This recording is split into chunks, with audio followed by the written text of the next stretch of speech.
আসসালামু আলাইকুম। আচ্ছা, আমি যদি সিকোয়েন্সিং বুঝতে চাই তাহলে আমার কিছু ফুল ফর্ম জানা থাকা লাগবে। যেমন আমার যদি এফসি, এফএস এর কথা বলা থাকে, তার মানে আমার ফার্স্ট কাম ফার্স্ট সার্ভ। যদি আমাদের এলপিটি বলা থাকে, তার মানে আমার লংগেস্ট প্রসেসিং টাইম। যদি আমাদের এসওটি বলা থাকে, তার মানে আমার শর্টেস্ট অপারেটিং টাইম। যদি আমাদের ইডিডি বলা থাকে, তার মানে আমার আর্লিয়েস্ট ডিউ ডেট। আর যদি আমাদের এসটিআর বলা থাকে, তার মানে আমার স্ল্যাক টাইম রিমেইনিং। যদি আমার এলসিএফএস বলা থাকে, তার মানে আমার লাস্ট কাম ফার্স্ট সার্ভ। যদি আমাদের সিআর বলা থাকে, তার মানে আমাদের ক্রিটিক্যাল রেশিও। আর যদি আমাদের কিউআর বলা থাকে, তার মানে আমাদের কিউ রেশিও।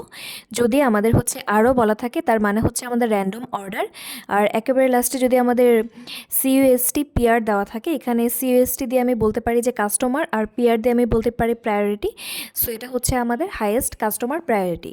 তো আমাদের এই ফুল ফর্মগুলো জানা থাকা লাগবে। আর আরেকটা ব্যাপার আমাদের বেশ কিছু ফর্মুলা জানা থাকা লাগবে। এগুলো সেই ফর্মুলাগুলো।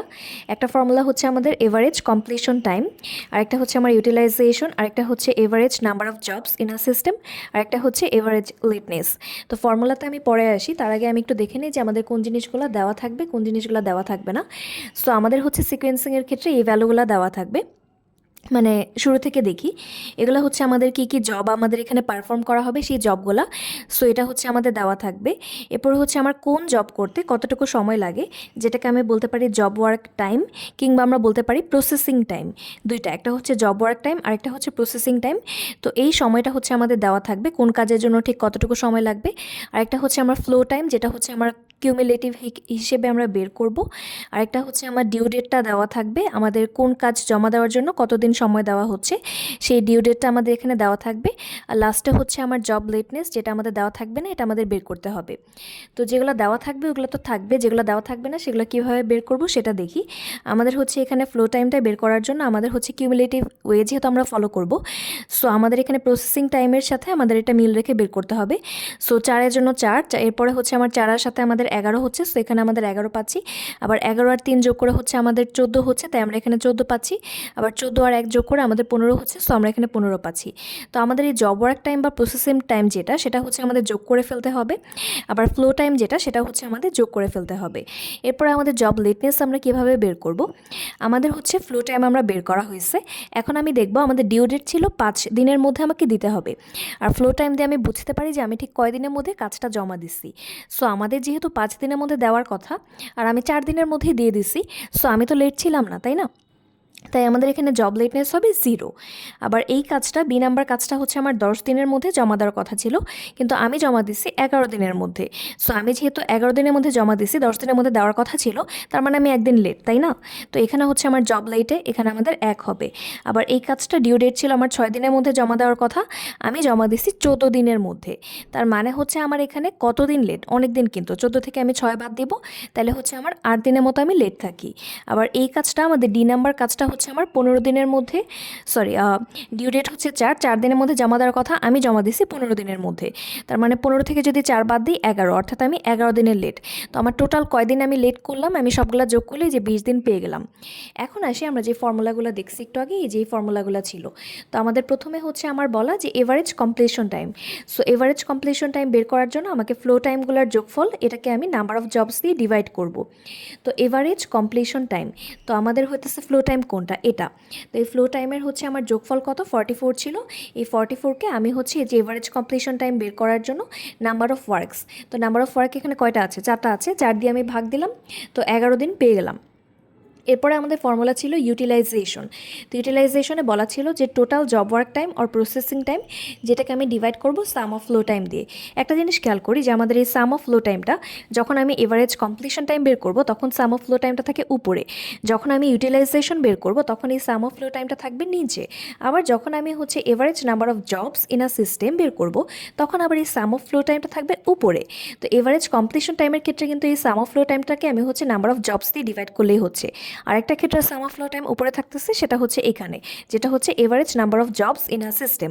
তো সেই ক্ষেত্রে সাম অফ ফ্লো টাইমকে আমি কী দিয়ে ডিভাইড করব? Total job work time or processing time, এটা দিয়ে যদি আমি ডিভাইড করে ফেলি তাহলে আমি পেয়ে যাব average number of jobs in a system. তো এখন হচ্ছে আমার ইউটিলাইজেশনের জন্য আমার কি লাগবে? Total job work time or processing time. তো total job work time or processing time কোনটা? এটা। তো এই ক্ষেত্রে আমাদের এটা কত? টোটাল 15। এটাকে আমি ডিভাইড করব কি দিয়ে? সাম অফ ফ্লো টাইম দিয়ে। তো এই ফ্লো টাইমের সাম কত? 44। সো এই যে 15 ডিভাইডেড বাই 44, এটা থেকে আমি একটা ভ্যালু পেয়ে যাচ্ছি। আচ্ছা, আমাদের পরের ফর্মুলাটা কী ছিল? যে average number of jobs in a system, এটার জন্য আমার হচ্ছে সাম অফ ফ্লো টাইমকে ডিভাইড করতে হবে total job work time or processing time দিয়ে। তো এখন হচ্ছে আমি যদি এখানে দেখি তাহলে হচ্ছে আমার এখানে আমাদের সাম অফ ফ্লো টাইম কত? 44।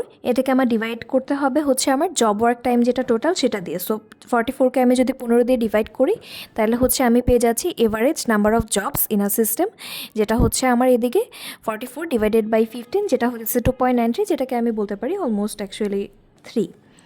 তো এরপরে হচ্ছে আমার এভারেজ লেটনেস কোনটা? আমার হচ্ছে এখানে টোটাল জব লেটনেস যেটা, এটা হচ্ছে আমার 20। এটাকে আমি ডিভাইড করব নাম্বার অফ জবস দিয়ে। তো এখানে হতেছে আমার জব এখানে 4টা, তো এটাকে আমি 20কে 4 দিয়ে ডিভাইড করলে আমি পেয়ে যাচ্ছি 5। সো এটা হচ্ছে আমার এভারেজ লেটনেস। এখন একটা মজার ব্যাপার হচ্ছে, আমাকে হয়তো বা বলা থাকতে পারে যে আমার এই যে ভ্যালুগুলো, এগুলো হচ্ছে আমার এসওটির অনুযায়ী বের করে দিতে বলা হতে পারে।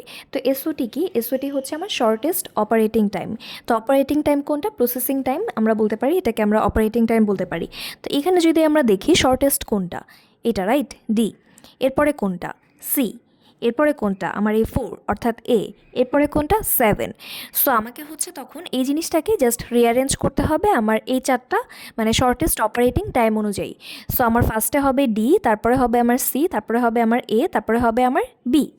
তো আমরা এভাবে এই যেদিকে সাজানো হয়েছে আমাদের ডি, সি, এ, বি। এবং প্রসেসিং টাইম তো আমাদের দেওয়া থাকে, সেটা আমরা যেভাবে ডি এর জন্য যত দেওয়া ছিল ততই লিখবো, সি এর জন্য যত দেওয়া ছিল ততই লিখবো। অর্থাৎ আমরা দেখতে পারি ডি এর জন্য হচ্ছে আমার প্রসেসিং টাইম দেওয়া ছিল 1, ডি এর জন্য আমরা 1 লিখবো, সি এর জন্য আমরা 3 লিখবো, এ এর জন্য 4 লিখবো, বি এর জন্য 7 লিখবো।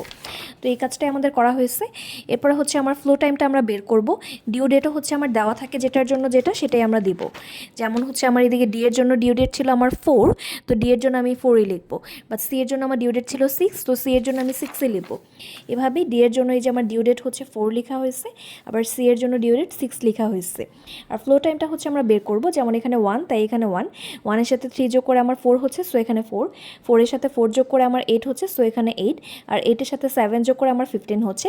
এটার আমি টোটাল টাইমটা বের করব। আবার হচ্ছে আমার ডিউ ডেট তো দেওয়া আছে, এটা আমি ফ্লো টাইম আর ডিউ ডেট হিসাব করে আমি জব লেটনেসটা বের করব, এটারও টোটাল ভ্যালুটা বের করব। তো এভাবে হচ্ছে আমি সাজানোর পরে আমাকে যা যা বের করতে বলা হবে এই ফর্মুলাগুলো আমি অ্যাপ্লাই করে, অর্থাৎ মানে এই ফর্মুলাগুলো আমি অ্যাপ্লাই করে জাস্ট বের করে দিতে পারবো। আরেকটা ব্যাপার হচ্ছে, আমাকে হয়তো বা বলা থাকতে পারে যে ইডিডি, ইডিডি মানে হচ্ছে আমার আর্লিয়েস্ট ডিউ ডেট। তো সেই ক্ষেত্রে আমার ডিউ ডেটের ক্ষেত্রে আমার এখানে ফোকাস করতে হবে, তখন আমি সাজাবো কিসের পরিপ্রেক্ষিতে? অর্থাৎ আমাদের আর্লিয়েস্ট ডিউ ডেট। তো এখানে ডিউ ডেট কোনটা আমাদের আর্লিয়েস্ট? 4। সো তখন হচ্ছে আমার উপরে থাকবে, ফার্স্টে থাকবে ডি, এরপরে আমার কত? 6 থাকবে, সরি এরপরে আমার 5 থাকবে অর্থাৎ এ, এরপরে হচ্ছে আমার সি থাকবে 6, এরপরে আমার হচ্ছে লাস্টে গিয়ে 10 থাকবে। সো এভাবে হচ্ছে আমাদেরকে সাজাতে হবে যখন আমাদের বলা হবে আর্লিয়েস্ট ডিউ ডেট। আবার যদি আমাদের বলা হয় যে এলপিটি, এলপিটি বলতে বোঝানো হচ্ছে লংগেস্ট প্রসেসিং টাইম। তো সেই ক্ষেত্রে আমরা কীভাবে সাজাবো? সেই ক্ষেত্রে হচ্ছে আমার প্রসেসিং টাইমের দিকে আমার ফোকাস করতে হবে এবং লংগেস্ট প্রসেসিং টাইম অর্থাৎ সবচেয়ে বড় যেটা সেটা সবার উপরে থাকবে। সো এখানে সবচেয়ে বড় কোনটা? বি অর্থাৎ 7, সো এটা থাকবে সবার উপরে। এরপরে কোনটা থাকবে? এ অর্থাৎ 4, এরপরে থাকবে সি অর্থাৎ 3 এবং লাস্টে থাকবে ডি। এবং আমাদের 3টা জিনিস দেওয়া থাকে, একটা হচ্ছে জব, একটা প্রসেসিং টাইম, আর একটা হচ্ছে আমার ডিউ ডেট। তো এই 3টা আমি সেই পরিপ্রেক্ষিতে সাজাবো, সাজানোর পরে তারপরে হচ্ছে আমাকে ফ্লো টাইম এবং হচ্ছে আমার জব লেটনেস বের করতে হবে। আর যদি আমাদের বলা থাকে যে লাস্ট কাম ফার্স্ট সার্ভ, যেটা হচ্ছে আমার এলসিএফএস, তো সেই ক্ষেত্রে আমার হচ্ছে জাস্ট জিনিসটা ডি আমাদের চলে আসবে উপরে, মানে এই সিরিয়ালে। এখন যেমন এই সিরিয়ালে এবিসিডি, জাস্ট হচ্ছে এই সিরিয়ালে আমাদের সাজাতে হবে। অর্থাৎ আমার ফার্স্টে হচ্ছে ডি চলে আসবে, তারপরে সি, তারপরে বি, তারপরে এ। এটা হচ্ছে আমাদের লাস্ট কাম ফার্স্ট সার্ভ। আর যদি আমাদের ফার্স্ট কাম ফার্স্ট সার্ভ বলে দেওয়া হয়, তার মানে হচ্ছে যেটা দেওয়া আছে ওটাই, ওই ক্ষেত্রে আমাদের কোনো চেঞ্জ করা লাগবে না। সো এই ওয়েতে আমরা এই ম্যাথগুলো করতে পারবো।